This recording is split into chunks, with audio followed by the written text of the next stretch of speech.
Media की तमाम तंजीमों को शिकायत ही यही है कि मीडिया के साथ हर वो जमात जब हुकूमत में आती है तो सबसे पहले गला घोंटती है।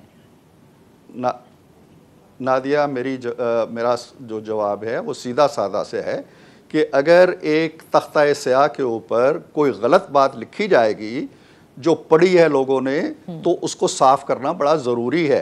अब ड्यू प्रोसेस होगा, अदालतें खुली हैं, वो जाएं, ज़्यादती हुई, जुल्म हुआ, वो खुल जाएंगे। इससे पहले भी मीडिया के साथ क्या कुछ होता रहा आप जानते हैं।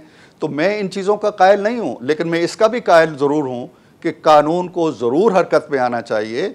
जब आप रियासती इदारों से इस अंदाज से खेलें, रिफ्ट पैदा करने की कोशिश करें और रैंक्स को अपने ऑफिसर्स के साथ लड़ाने की कोशिश करें, तो मैं नहीं समझता हूं कि उस चैनल को भी कोई इस्तेकाक है और उस फर्द का भी कोई हक है आज़ादी इज़हार में।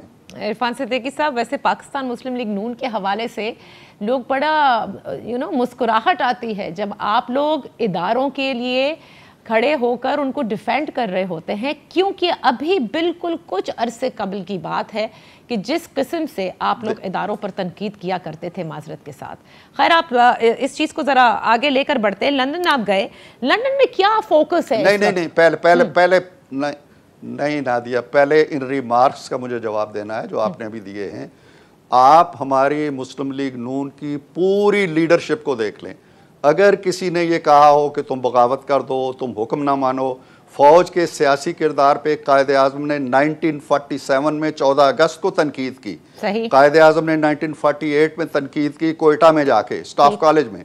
हम अब भी करेंगे, अगर फ़ौज सियासत में आएगी तो हम अब भी कहेंगे कि ऐसा ना करो।